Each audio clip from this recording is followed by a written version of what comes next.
Obviously, this is the Premier League perspective where we take a look at the weekend's games. And obviously, we've got our score lines, which is 100 points to Simeon as it stands, 87 points to me.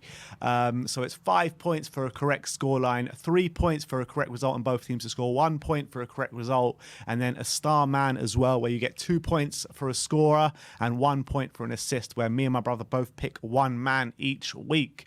But let's go into the games first of all. Let's start off with Liverpool against Watford at Vicarage Road. First game for Claudio Ranieri. It finished 5-0 to Liverpool. I went 3-0, you went 3-1, so that's 3 points to me, 1 point for you. So that's 101.90. I mean, Mo Salah. Mate, it's all about Mo Salah. I know Firmino got a hat-trick, but I don't talk about Firmino because Salah, the goals he is scoring at the moment, they're Messi-esque. That's the only way to describe them. Like, they know how he is dribbling for that third goal, well, his goal against Watford. I think it was the third goal. How he is dribbling with like 5 Watford defenders around him, like close control, going down there and then cutting back and just whipping it into the far post like it's the most easy thing in the world. It's unbelievable. It's Messi-esque, and that assist for Mane. He keeps topping himself every week at the moment. He's the Salah. best player in the world at the moment. He really is. No one can compare to Salah at the moment. He's playing out of his skin, and it's interesting. And that goal against Man City, you're like, oh, this goal can't be topped. Yeah, that goal was better. It was. It's ridiculous from Salah. He's a joke at the moment, Mo Salah. He could have his own goal of the month competition probably, let alone with the Premier League. Yeah. And with him on this form, Salah. It's funny with Salah because obviously his first season was unbelievable in the Premier League, one of the best individual seasons we've ever seen. And then for the next 2 seasons, wasn't quite that good, but it's still one of the top goal scorers in the league. But he didn't quite live up to those heights. But he seems again to be back in the form of his first season where he's just completely unplayable. Like he's not being wasteful. He's like part of the team. And with Salah in this form, with Mane and Firmino obviously coming into form as well, they both score. Or I think Firmino got a hat-trick. I can't remember what the other one. No, Mane did score. All 3 of them scored, yeah. So with them on this form, there is, we have seen what this Liverpool team are capable of with those 3 on form. Yeah. We've seen it. With Van Dijk back in the team, there is absolutely zero reason why they can't win the league this year. The only zero reason. Well, I think there is a reason, and their reason is strength and depth, in my opinion. And I think if they do start to get a few injuries, then that is the reason why they can't win the league. Yeah, but they've always had this kind of depth. Well, for 2 seasons in a row, they got 98 and 97 and 98 points with the same depth. It's unbelievable. Yeah, I know. And they got lucky that for those 2 seasons that they didn't have injuries. And you saw the season after when the injuries started to build up. Yeah, but the last season wasn't just an injury crisis. That was a full-on, curse. That was unbelievable. No one goes through what Liverpool went through last year. I've never seen an injury crisis like that. No, I completely agree with that. That was something else. You know, if Salah gets injured for a time, if Van Dijk gets injured for a time... Jota didn't even play. I know Jota doesn't even play, but Jota can't compare to Salah. Jota's brilliant. I'm sorry. I know he's brilliant. He's not can't compared to Salah, but Salah. I'm sorry. If Jota came in for Salah, they would be fine.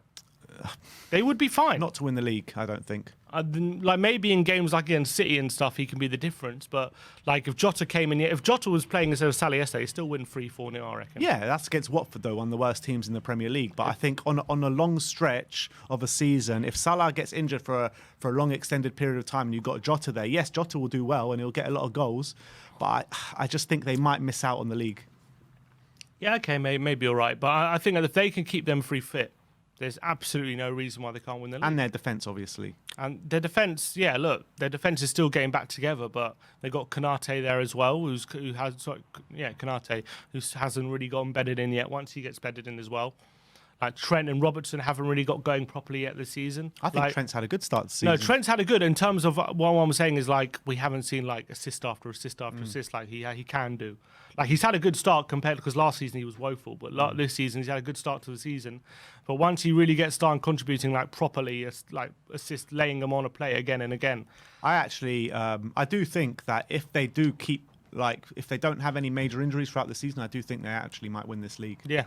Which there's no reason why not. And I do completely. think that, but it's all a question of their fitness, in my opinion. That's all it relies But on. I think also it goes to show like all the talk of end of a cycle and all that was rubbish. Yeah, it was rubbish last season. It was just clearly the injury crisis that held them back. Yeah. All right, let's move on. Aston Villa against Wolves finished 3-2 to Wolves in a mad game. Both of us going 1-1. So we were very close to getting 3 points each with Wolves' last-minute winner. Did you see much of this one? Well, this is 0-0 at half-time. Yeah, it was mad. Unbelievable. It was 0-0 at half-time. Then on 70 minutes, it was 2-0 Villa. Goals from Ings and John McGinn with a deflection. You're thinking Villa are going to cruise to it. Then with 10 minutes to go, Wolves get 1 goal back. And then with 5 minutes to go, they make it 2-2. And then last kick of the game, Ruben Neves with a deflected free kick. And I think Wolves, fair play to them, because I think it would have been easy with all the circumstances of having this season, them playing well and not picking up points. It would have been easy for them to put it down to again being 2-0 down to Villa and just throwing in the towel, another game getting away from us. But they stuck by it. With 10 minutes to go, they still believed, and they ended up with a very, very impressive 3-point win, the 3-2 win.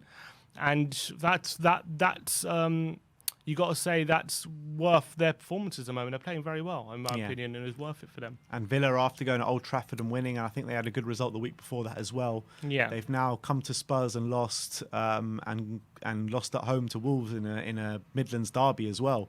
How do you assess Villa so far this season? It's a bit hot cold, isn't it? Yeah. After beating Man United in a very impressive win at Old Trafford, they've lost both games on the bounce. We're both very tight, but both unfortunate losses. I'm sure they'll come back. They got Arsenal on Friday. So there you go. All right, let's move on. Leicester against Manchester United. 4-2 to Leicester on the day. Man United really going through a hard time at the moment. Our predictions were both 2-2. And Jamie Vardy, I mean, he's scored 7 goals this season already. It's mad. Yeah, he's started the season on fire, hasn't he, Jamie Vardy? I think Leicester really is definitely their best performance of the season. No doubt about it. They were, I think, in the second half anyway, they blew Man United away completely. First half, it was very much an even game. It was a 1 goal each, pretty much, one from Greenwood and one from Tielemans, who's having an unbelievable start to the season as well. Yuri Tielemans, what a player he is. In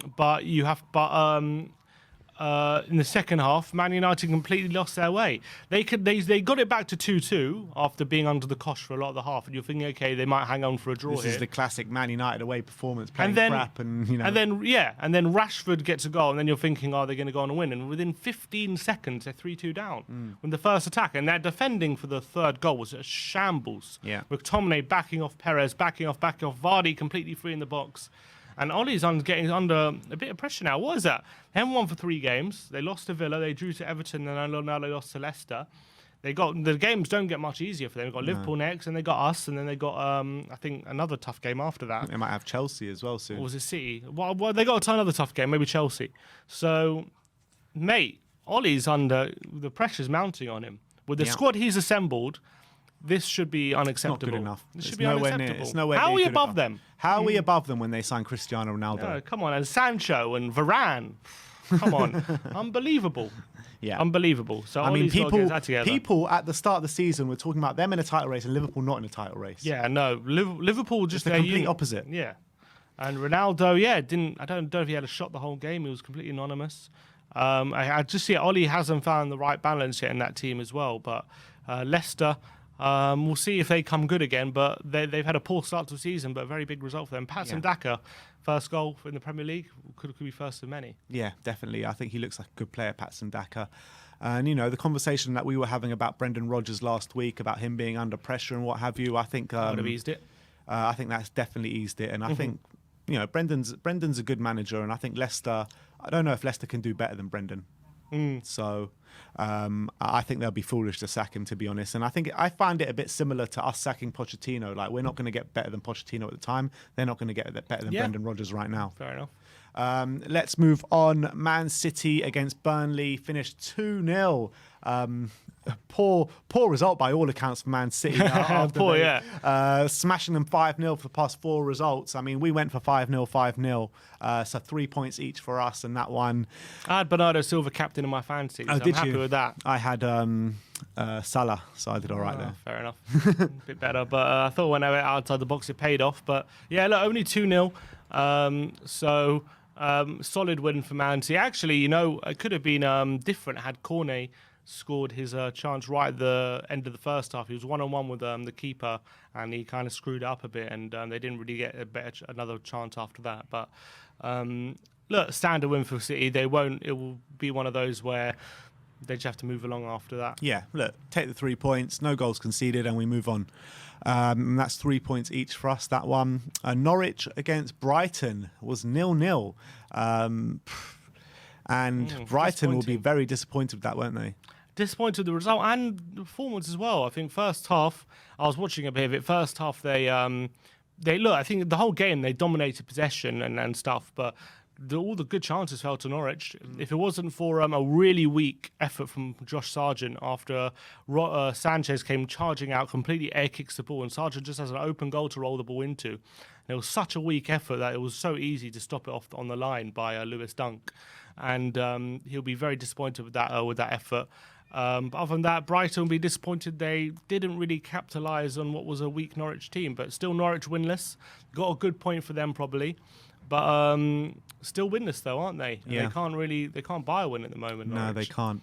And those 3 teams at the bottom, all of them can't, to be honest. But Brighton, it's a bad draw, but the way they're going, it won't hurt them too much, I don't think. Yeah, but you know, with draws to Arsenal, which they should have won.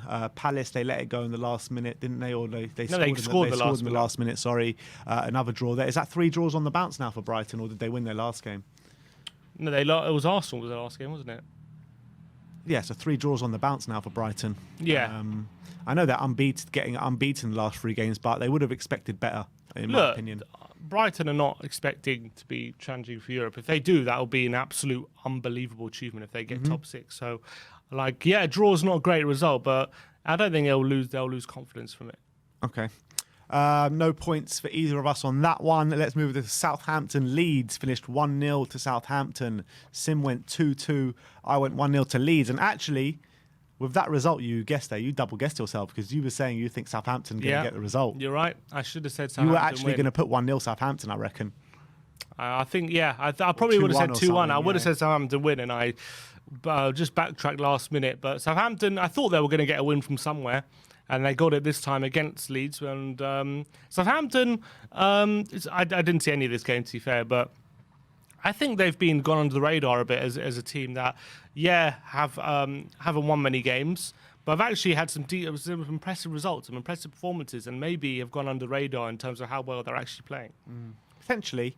But in terms of Leeds, is this second-year syndrome for them? It looks starting to look like it because their only win of the season was a 1-0 win against Watford, when even that game where they deserved it, but it was only 1-0, wasn't it? So they don't seem to be playing very well at the moment, Leeds, do they? So it's a tough one for them. They don't seem that free-flowing, really aggressive team. Yeah. And it might be a case of burnout. Maybe we thought burnout was going to go second half of the season. Maybe they'll come back with it, but at the moment, maybe it just needs to change the balance of the team, but it's not quite working at the moment for Bielsa. Yeah, completely agree. So let's move on. No points for either of us in that one again. Last game on Saturday was Brentford at home to Chelsea. 1-0 to Chelsea on the day. I went 2-1 to Chelsea. You went 3-1 to Chelsea.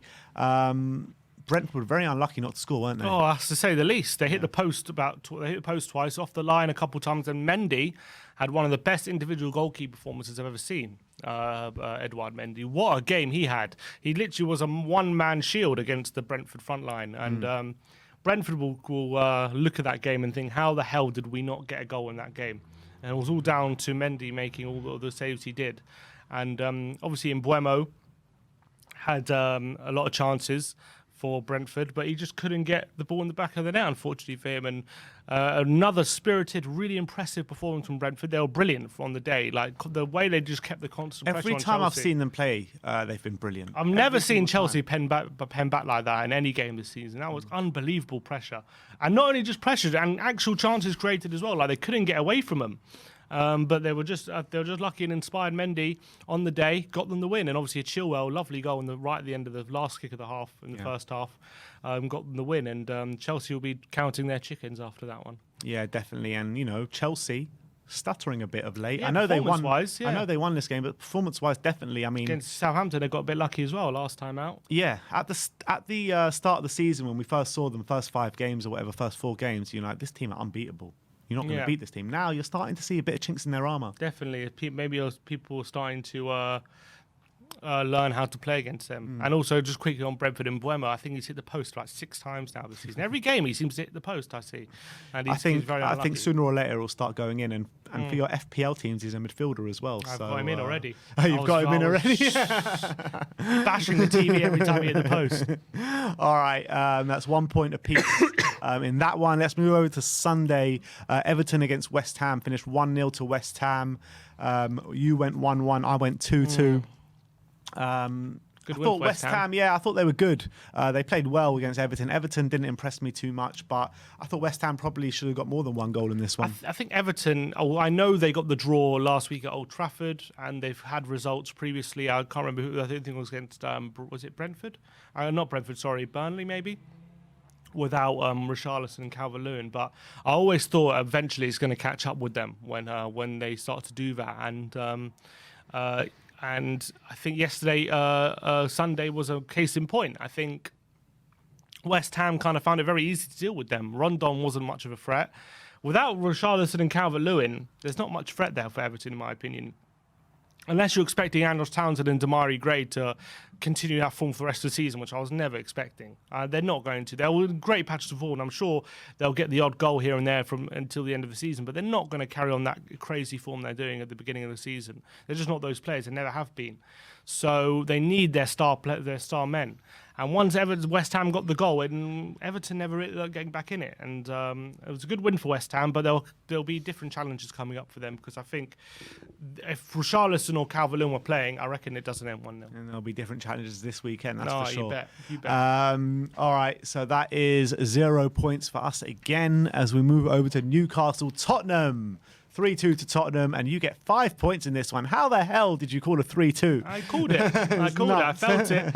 3-2. I just felt Newcastle would be up for it, but our superior quality was going to shine through, and I thought they would go, well, I got lucky with that Dyer own goal. Maybe he knew. Maybe his team, maybe Dyer is team sim. You watch the SPUR-SPECTIVE. Yeah, his team sim is, I'll give him the 5 points. But look, it was a good win for Tottenham. Played really good football. 3-2 completely flat as Spurs, to be honest, Newcastle, because it should have been more.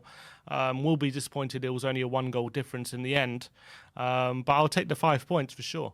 Yeah, 3 points for me, 5 points for you in this one.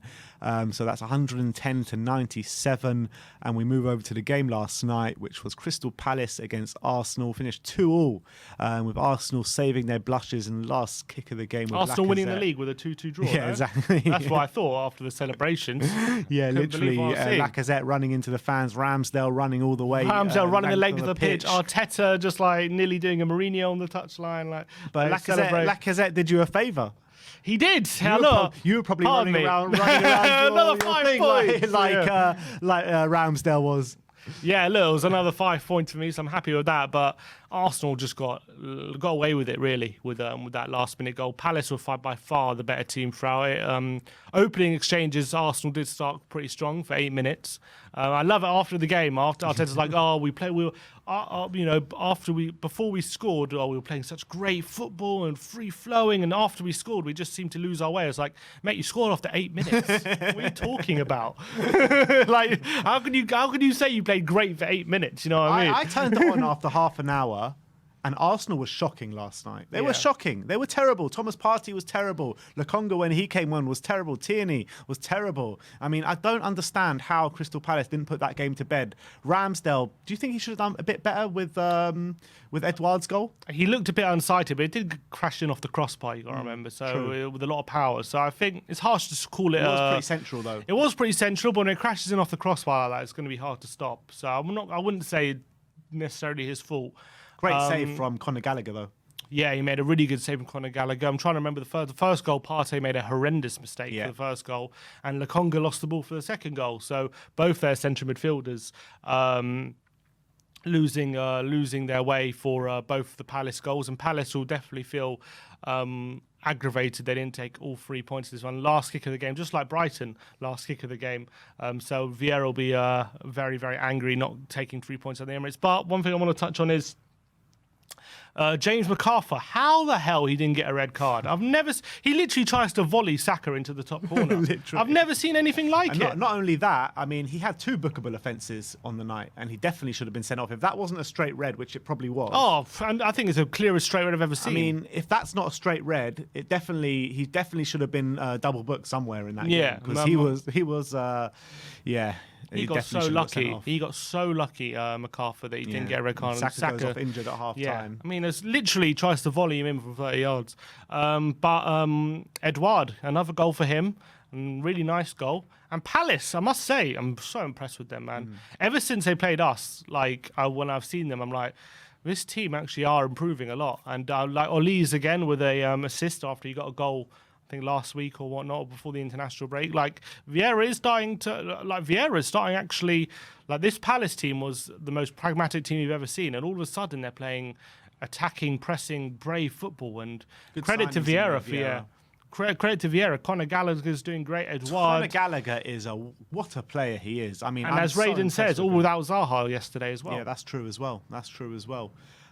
So look, we had this conversation about Arsenal after the North London derby, and I was saying, look, this happens against us every single year, and then they go out and they put in lackluster performances again, and it's the same thing every year with Arsenal. Unbeaten. Still unbeaten, but this is against Brighton and Crystal Palace. Yeah. So a team. And I must say, the way they celebrated that draw, man, it shows how far they've fallen, in my opinion. I'm saying everyone falls for this Arsenal hype all the time. Whenever they beat us. Whenever they beat us, they fall for it. And I was telling everyone, don't get fooled by this again. And even you were starting to get fooled by it again. They look like they got. Arteta. You were starting to get fooled. They have the nucleus of a good team there. They really do. I believe that, the players they have. I think Arteta's holding them back big time. They've got good players there. But I must say as well, Ben White, I wasn't impressed with him for that second goal. He really just stood off Ben White, Edouard, and just stood off and so let him shoot. But look, they've been really bad the past 2 games, and they just seem, they up their game for us, and they're returning to type. It's literally what West Ham used to do. It's literally what West Ham used to do. They used to be shit every single week. Tottenham come to town, they'd be like the best team in the world. This is exactly the same as what Arsenal do. So Lacazette doing a knee slide to celebrate going into 12th. Yeah, exactly. All right, look, Simeon gets the 5 points there. So it's 115 to 100 as we move over to the start men. I picked Riyad Mahrez, who got an assist on the day, and I was very disappointed he didn't get more, to be honest. Was it lucky? I didn't see it, to be honest. Barely an assist. It was one of those FPL assists, you know what I mean? I'll take it. And Gabriel Jesus obviously didn't play because of the whole Brazil situation or whatever. So what it finishes on is 115 to 101. Extend the gap by a bit. Extend it by 2 points, I think, or 3 points, something like that. So Sim gets the upper hand this week. We'll see what happens next weekend. A lot of big games are coming this weekend. Thank you, everyone, for joining us for the SPUR-SPECTIVE, and we'll see you next time.